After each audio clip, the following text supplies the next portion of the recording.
Cette semaine, dans cette vidéo du journal de Pi, c'est des paillettes et des feutres à alcool. Je te présente aussi la nouvelle thématique de ce deuxième trimestre 2026 dans l'univers de l'âme du féminin. C'est parti! Et coucou chers art journalistes, bienvenue dans cette 14e vidéo du journal de Pi, journal de projection, d'intuition, d'introspection, incarné dans lequel, comme un rituel, je viens déposer chaque semaine, en début de semaine, mes intentions, mes intuitions sur la semaine à venir en utilisant le jeu de l'âme des créatifs, un jeu de cartes que j'ai créé qui permet de tirer au sort ces consignes artistiques et créatives et de mettre tout ça en couleur avec des mots, avec des crayons, de la peinture, des collages dans mon art journal. C'est vraiment un processus rituel que j'aime réaliser chaque semaine et aussi une fois par mois. Et ça tombe bien, cette semaine on change de mois, le mois d'avril. Et dans l'abonnement de l'âme du féminin, on fait ensemble la page mensuelle de notre journal de Pi. C'est ce mercredi à partir de 18h, de 18h à 19h. On se retrouve en direct et on crée dans notre art journal. On peut créer de façon totalement intuitive, on peut créer aussi en utilisant tout ce qui va pour nous avoir un intérêt dans le mois. Donc il n'y a pas forcément besoin d'utiliser d'oracle ni de jeu de cartes pour faire ce journal de Pi.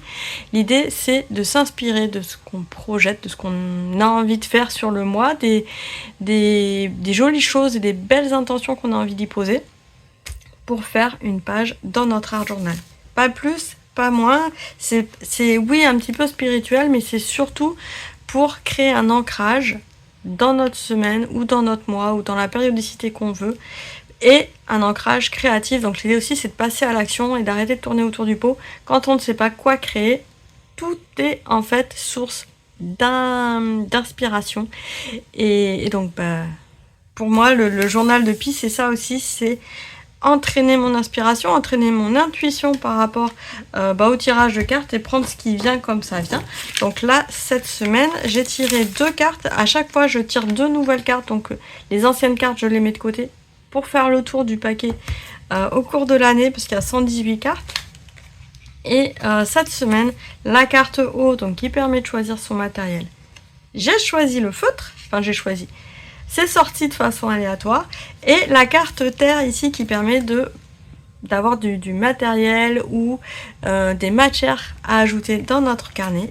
C'est matière inhabituelle qui est sortie. Donc là tu vois ici il y a du bois, il y a des coquillages, il y a du textile aussi. Pas forcément ce qu'on utilise dans nos carnets, mais ça permet justement d'explorer des nouvelles façons de créer. Le feutre c'est quelque chose de très simple, pour autant je ne tombe pas très souvent sur cette carte là et c'est pas une carte avec laquelle je suis très à l'aise parce qu'en fait dans ma pratique j'utilise mais vraiment très peu de feutres, à part les feutres Posca, et encore j'assimile plus ça à de la peinture acrylique qu'à vraiment des feutres. Et donc la création avec les feutres c'est pas là où je suis le plus à l'aise. Donc ce midi même, parce que je fais cette vidéo assez tardivement, c'est pas simple pour moi forcément. Donc ce que j'ai prévu c'est de prendre les crayons, les feutres à alcool caméléon que j'ai depuis quelques années déjà, que j'utilise rarement en fin de compte, comme je l'ai dit, c'est pas mes crayons de prédilection. Je les aime beaucoup, c'est pas un souci, mais c'est juste que c'est pas mon médium à moi de prédilection. Et en matière inhabituelle, je vais utiliser cette petite poudre de mica ici avec du gel transparent. Donc tu vois, je les ai eu à pas très cher. C'est du DecoCraft, c'était en déstockage. Donc c'est des paillettes, c'est pas vraiment de la poudre d'ailleurs, ce sont des paillettes qui brillent. Et c'est la première fois que je vais les utiliser, donc je me suis dit tiens, j'ai ça, c'est inhabituel pour moi. Et je me suis dit aussi, j'ai tiré au sort une pensée positive qui est: il n'y a pas plus de grande joie que celle qu'on n'attend pas. Donc vraiment accueillir ce qui se présente à moi, et j'ai plein de choses à te présenter également dans cette vidéo. Alors je me dis que je vais d'abord me dégourdir les doigts en prenant ici, je vais être sur une thématique un peu rose et jaune orange parce que je reprends un peu les couleurs de là. J'avoue, je suis pas très inspirée aujourd'hui pour plein de petites raisons. Enfin, plein de petites. Non, j'ai une bonne raison de pas être très inspirée aujourd'hui. Même globalement, je suis très inspirée pour le mois à venir. Je vais te parler du coup de ce que tu vas pouvoir trouver dans l'abonnement de l'âme du féminin, de nos rendez-vous de la semaine.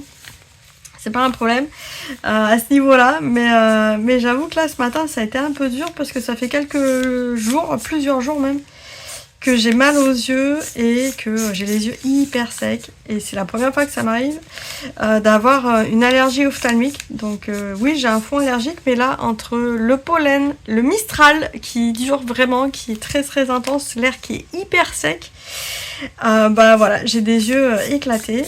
Et même le matin quand je me lève, ça n'a pas changé grand-chose au fait d'avoir les yeux plus reposés que ça. Donc ce matin, j'ai un peu couru chez un ophtalmo pour avoir un traitement. Donc ça s'est bien passé. Par contre, j'ai eu vraiment de la chance. J'ai trouvé un ophtalmo qui a pu me prendre. J'ai pris le rendez-vous hier à 8h30. J'avais rendez-vous ce matin. C'était parfait. C'était pas trop loin. Et donc, j'ai plus qu'à prendre le traitement. Mais c'est vrai que là, j'ai du mal à accueillir en vrai ce qui vient, quoi. De voir que c'est beaucoup plus... Enfin, voilà, c'est un traitement un peu plus long que ce que j'avais imaginé. C'est pas ponctuel. Parce que l'allergie, ça part pas comme ça. Et vu qu'on est juste au début du printemps, c'est pas gagné. Voilà. Alors là, j'ai pris des feutres à alcool. Mais en vrai, j'aurais pu prendre des feutres classiques, hein, parce que... ça apporte pas grand chose à ce que je vais réaliser aujourd'hui. La grande différence entre des feutres à alcool et des feutres classiques. Alors les feutres classiques, on va pouvoir les diluer avec l'eau, donc ça peut être sympa si on veut faire des effets aquarelles, des choses comme ça. Les feutres à alcool, tu auras compris, ça se décompose dans l'alcool. Des fois, ça peut avoir un effet transparent. D'ailleurs, voilà, ça se voit pas trop de ce côté-là, mais il y a un effet de transparence qui peut donc se réaliser avec les feutres à alcool. Et la dilution se fait avec l'alcool. Donc l'alcool, en fait, c'est pareil que l'eau. On va pouvoir le superposer. Hop, ici, par exemple, si je mets un peu du mauve, pouvoir m'amuser à superposer les couleurs. Et en général, quand on a un petit blender, hop, on va pouvoir mélanger en fait les couleurs entre elles. Donc un blender, en fait, ça va être un crayon transparent comme ça qui va permettre d'estomper en fait les couleurs entre elles et de les mélanger. En général, ça fait un effet encore plus transparent sur la feuille. Là, j'ai pas le meilleur papier, hein. J'avoue, pour faire des feutres à alcool, c'est pas le meilleur des papiers. Donc ça se mélange pas bien. Mon papier devient transparent, mais ça mélange pas bien mon violet. Il y a tout un petit savoir-faire là aussi technique à prendre, un coup de main à prendre avec les feutres à alcool. Que je n'ai pas pris le temps d'assimiler forcément, mais c'est pas grave. Je me suis dit que j'allais quand même m'amuser avec ces feutres là ce matin. Ça va me permettre de les sortir et c'est chouette, ça va me permettre d'amener un peu de couleur. J'ai dit que je voulais mettre du jaune aussi avec... J'ai deux jaunes ici, jaune, orange. Je vais faire un joli petit dégradé. Donc il y a cette histoire de printemps et je mets pas beaucoup de fleurs parce que là j'avoue les allergies, bonjour, j'en peux plus. J'en peux plus des allergies. Et là je sais pas pourquoi je refais une fleur quand même. Bon ok. Il y a un truc. Il y avait les montagnes aussi que j'avais bien aimé. Côté solaire, en fait il y a le côté solaire, le soleil revient, ça c'est chouette aussi. Cette semaine, donc je vais te parler aussi un peu de l'actu. J'ai toujours envie de faire ce challenge du journal, du livre altéré, autant pour moi. Le livre altéré, il est pas prêt à partir, parce qu'avec cette histoire de yeux hyper secs, je suis hyper fatiguée aussi. J'ai pas un sommeil qui me permet de bien me reposer. Mais j'ai quand même envie que d'ici la fin de semaine, voire la fin de la semaine prochaine, donc avant les vacances scolaires pour la zone B, d'avoir lancé l'histoire. Donc ça va venir.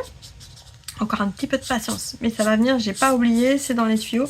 Là, la semaine dernière, c'était priorité donc à la création des ateliers pour l'abonnement de l'âme du fémin. Je rappelle, cet abonnement, il est que à partir de 2 €. Je sais pas si ça va durer d'ailleurs, le tarif, parce que tout augmente, hein, on est bien d'accord, et que j'aimerais vraiment faire en sorte que ça soit périn comme activité. Mais bon, pour le moment, il faut en profiter, c'est à partir de 2 €. Et ça te permet d'avoir accès à énormément d'ateliers créatifs. Alors, je le mets aussi à partir de 2 € parce que c'est pas hyper bien rangé dedans. Et ça va être mon travail pour moi perso du mois d'avril, de refaire le site de l'âme du féminin, de bien re-ranger tous les ateliers correctement, et ainsi pouvoir créer des parcours d'art journal, vraiment parcours médium acrylique, parcours le journal du jeu où tu apprends vraiment à jouer pour créer, un parcours sur les tampons, un parcours sur les encres, un parcours sur l'inspiration, etc. Et donc vraiment te challenger et d'avoir un parcours bien défini dans l'univers de l'âme du féminin pour avancer dans ta création, dans ta créativité, et t'accompagner vraiment du début, et puis continuer comme ça à créer aussi des rendez-vous et créer des nouveaux parcours pour enrichir ta pratique artistique aussi, pouvoir aussi t'accompagner vraiment dans comment dire, dans ta problématique du moment. Voilà, si ta problématique c'est d'aller explorer les encres, et bien d'avoir ce parcours encre, et si ta problématique c'est d'avoir plus autre chose à explorer, et bien de pouvoir t'accompagner aussi là-dedans.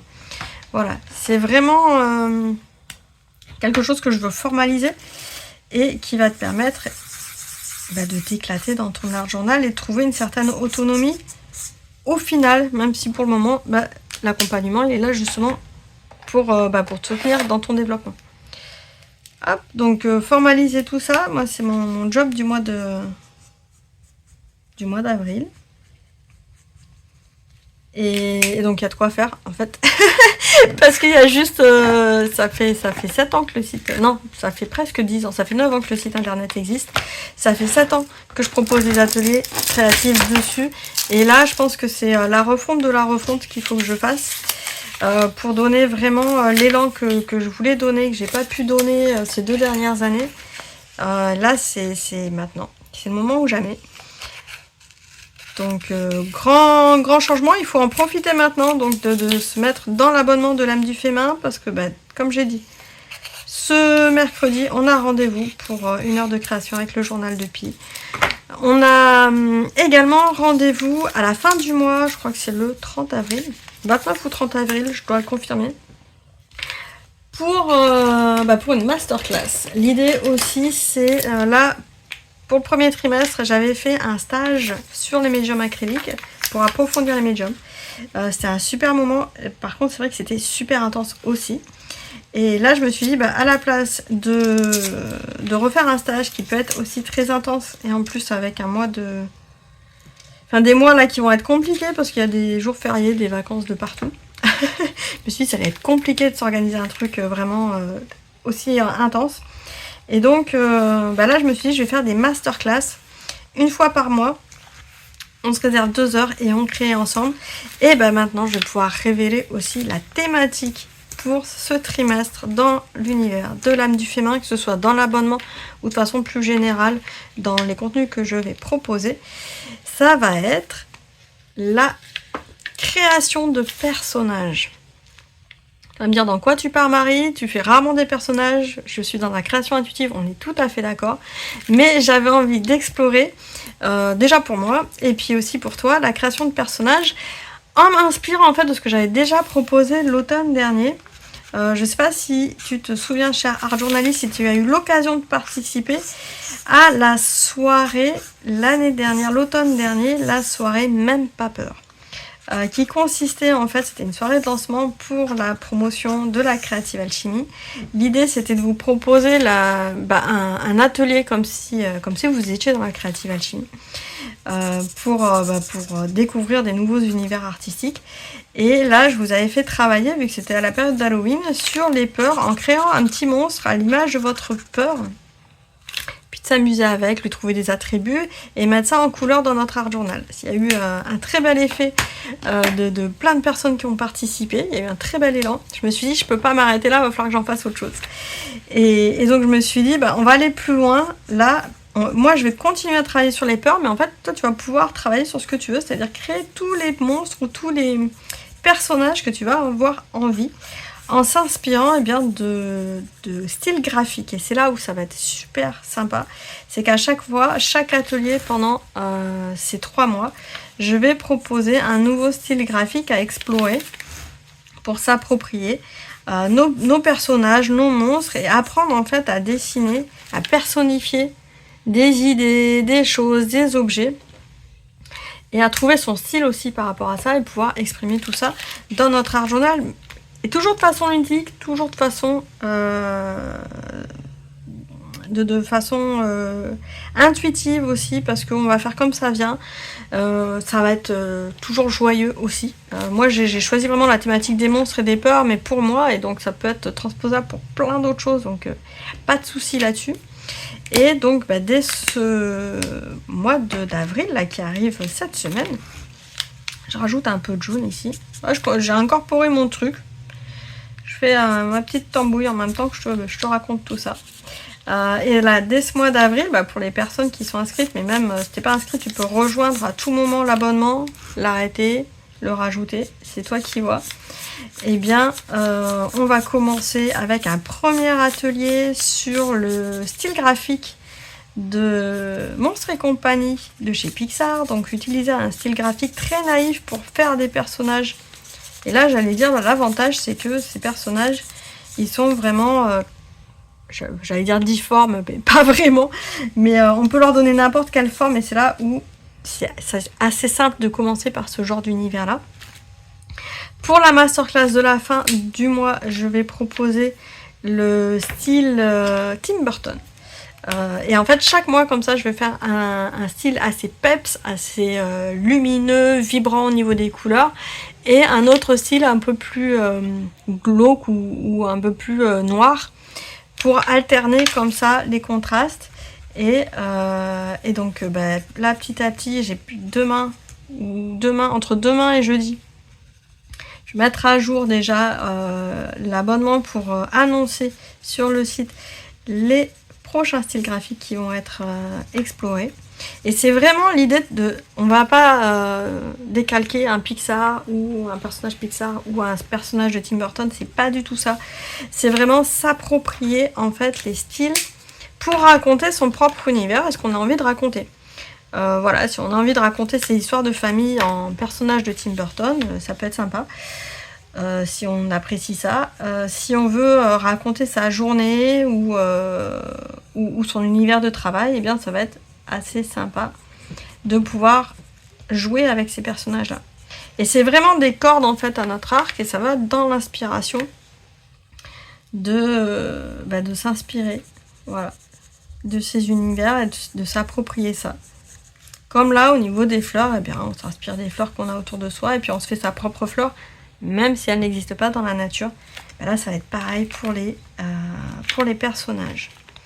Voilà, alors qu'est-ce que je pourrais rajouter dessus? Si, je tourne en rond avec mes feutres, mais il me reste ça à rajouter.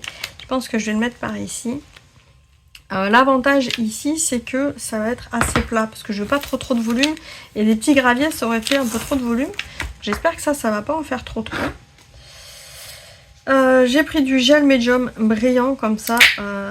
Hop, je garderai l'aspect brillant de ma matière.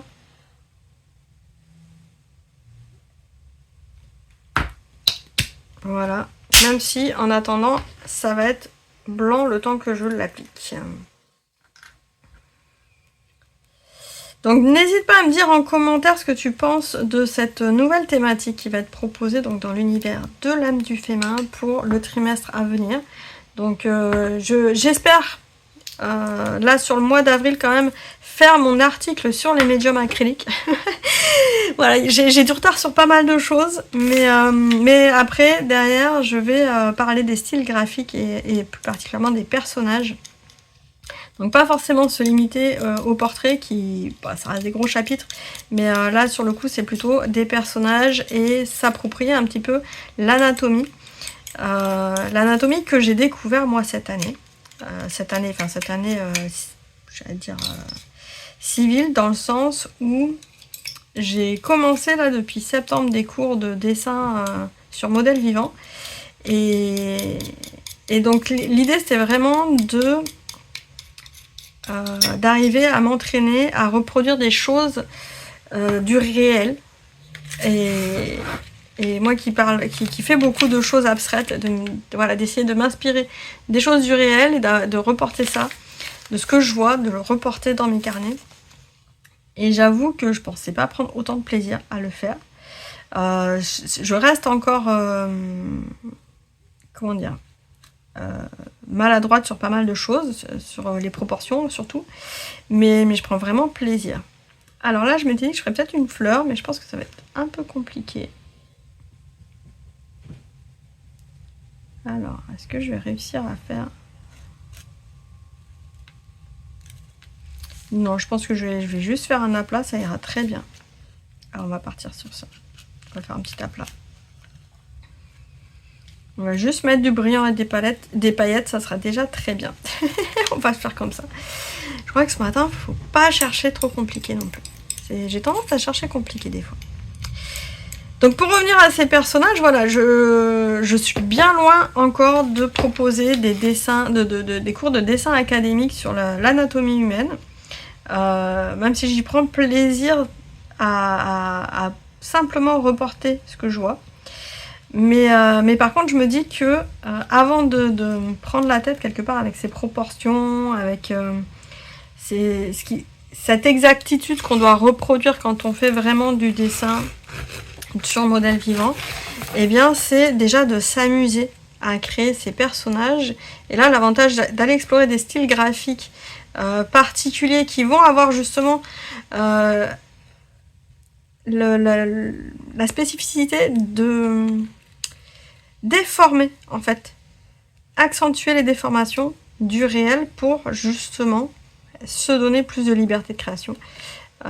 Et je trouve ça assez intéressant au final, et même décomplexant de commencer par ça. Voilà, donc c'est ce que j'ai vraiment envie de transmettre là pour ce trimestre-là. C'est ces petits personnages qu'on va créer sans enjeu, ou avec un enjeu d'ailleurs, parce que l'idée c'est vraiment d'apprendre à avoir toujours une corde en plus à notre arc de créatrice en art journal et créateur en art journal, et de se dire voilà, je m'offre aussi la possibilité de créer des personnages, d'amener des choses qui seront moins abstraites peut-être, donc après de les faire cohabiter et de personnifier des choses. Je trouve que c'est important quand on a des choses à raconter, de pouvoir personnifier des choses dans notre art journal. Hop, j'ai oublié mon chiffon, alors je prends un mouchoir. Voilà. C'est très lumineux cette création là, c'est très peps. Je pensais pas que ça serait aussi peps. Pour montrer, voilà, les feutres à alcool, ça transperce vraiment le papier. Je pense que la semaine prochaine, il faudra que je colle un truc avant, que je fasse une couche de gesso. Par contre, il y a une luminosité de la couleur qui est sans sas à ce niveau-là. Ah, j'aurais pas dû fermer, tiens. Voilà. Ça a bavé un peu. Pareil, le mica, là, il va sécher tranquillement. Et ça va lui permettre de ressortir ces des petits éclats pailletés un peu roses, là. On verra comment ça ressort. Petite création très atypique dans mon carnet cette semaine. C'est peut-être parce que j'ai les yeux qui piquent. J'espère que je ne vais pas faire piquer les yeux aussi à travers la caméra. En tout cas, j'en suis désolée. Si tu apprécies en tout cas cette pratique de journal de Pi, je t'invite vraiment à liker, à mettre même un petit cœur sous la vidéo en commentaire, parce que là, j'ai YouTube qui est en train de me dire non, tu publies tous les lundis et ça va pas, donc il me rend la vidéo de moins en moins visible le lundi par rapport à d'autres vidéos que je fais le reste de la semaine. Donc n'hésite pas à remettre en route les algorithmes avec un petit like, un petit cœur. Ça me sera très très utile, très précieux. Je te remercie en tout cas à chaque fois de regarder cette vidéo jusqu'à la fin. Si tu as envie d'aller plus loin, l'univers de l'âme du féminin est là, tu peux t'abonner déjà à la newsletter, ça sera un grand pas parce que tu recevras toutes les semaines une actualité, un programme créatif et en plus tu pourras démarrer ton art journal dès maintenant parce que je t'accompagne avec une série de vidéos pour démarrer la création dans ton art journal. Donc voilà, c'est une belle façon de s'y mettre aussi. Et quoi d'autre, rendez-vous pour les abonnés ce mercredi à 18h à 19h. Et pour les Creative Alchimistes, donc un autre programme qui est fait en collaboration avec une vingtaine d'artistes, eh bien, il y a le déblocage de la 8e expérience ce jeudi. Je te souhaite une excellente semaine avant Pâques. Amuse-toi bien et à très bientôt. Ciao, ciao.